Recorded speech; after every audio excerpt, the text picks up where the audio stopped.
അപ്പം നമ്മൾ രാവിലെ എണീറ്റിട്ട് ഒരു അരമണിക്കൂർ ഫ്രിഡ്ജിൽ നോക്കിയിരിക്കണം ആ പരിപാടി അങ്ങോട്ട് കഴിഞ്ഞാൽ നമുക്ക് ദിവസം ഭംഗിയായിട്ട് സ്റ്റാർട്ട് ചെയ്യാൻ പറ്റും. അപ്പം ഞാൻ ഇന്ന് രാവിലെ ബ്രേക്ക്ഫാസ്റ്റ് കഴിക്കാൻ വേണ്ടി രാത്രി കുറച്ച് തേങ്ങാപ്പാലിൻ്റെ പൾപ്പും ചിയാ സീഡ്സും പ്രോട്ടീൻ പൗഡറൊക്കെ ഇട്ടൊരു സാധനം സെറ്റ് ചെയ്ത് വെച്ചിട്ടുണ്ടായിരുന്നു. പക്ഷേ രാവിലെ അത് ടേസ്റ്റ് ചെയ്താൽ ഒരു കോൺഫിഡൻസ് ഇല്ല. അപ്പം ഞാൻ കുറച്ച് ഓട്സും കുറച്ച് പഴവും കുറച്ച് മിക്സഡ് സീഡ്സ് നട്ട്സ് പിന്നെ എൻ്റെ ഫേവറേറ്റ് കോക്കനട്ട് ചിപ്സൊക്കെ കൂടെ ഇട്ട് ഒരു സാധനം തട്ടിക്കൂടി അത് കഴിച്ചു. അപ്പോൾ ലഞ്ച് ഉണ്ടാക്കി കഴിഞ്ഞാൽ ഇന്ന് ചെടിയൊക്കെ ശരിയാക്കാമെന്നാണ് പ്ലാൻ. കാരണം അത് റിപ്പോർട്ട് ചെയ്യേണ്ട സീസണാണ് മഴക്കാലം. പിന്നെ കാളയൊക്കെ ഒരുപാട് വളർന്നിട്ടുണ്ട്.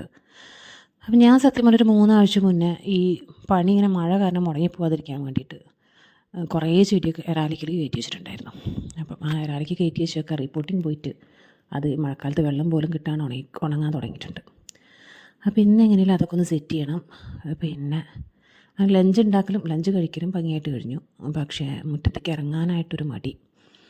അപ്പോൾ ഞാനിങ്ങനെ പല ബുക്കുകളിൽ പല സമയത്തായിട്ട് കുറച്ച് ചിത്രങ്ങൾ തന്നെ പകുതി വരച്ചിട്ടിട്ടുണ്ട്. അപ്പോൾ അതിലേതിലൊന്ന് കംപ്ലീറ്റ് ചെയ്യാമെന്ന് വിചാരിച്ചിരുന്നു. പിന്നെ ഞാൻ കുറച്ച് ദിവസം മുന്നേ ഇപ്പോൾ കുറച്ച് ആർട്ട് സപ്ലൈ ഒക്കെ വാങ്ങിച്ചിട്ടുണ്ടായിരുന്നു. അപ്പോൾ അതിൻ്റെ കളറും പിഗ്മെൻ്റൊക്കെ ടെസ്റ്റ് ചെയ്ത് കുറേ നേരം അങ്ങനെ പോയി. അപ്പം നമ്മൾ ഞാനൊരു ഓൺലൈൻ ക്ലാസ് അറ്റൻഡ് ചെയ്യാൻ വേണ്ടി വാങ്ങിച്ച ആർട്ട് സപ്ലൈ ആയിരുന്നു അതൊക്കെ. അത് സമയത്ത് അതിനകത്ത് ലോഗിൻ ചെയ്യാത്തതുകൊണ്ട് എൻ്റെ കോഴ്സിൻ്റെ കാലാവധി കഴിഞ്ഞു. എന്നാലും നമ്മൾ വരയ്ക്കാൻ വേണ്ടി വാങ്ങിച്ച സാധനങ്ങൾ വരയുന്നുണ്ടോ എന്നെങ്കിലും ഒന്ന് നമ്മൾ ടെസ്റ്റ് ചെയ്യണമല്ലോ.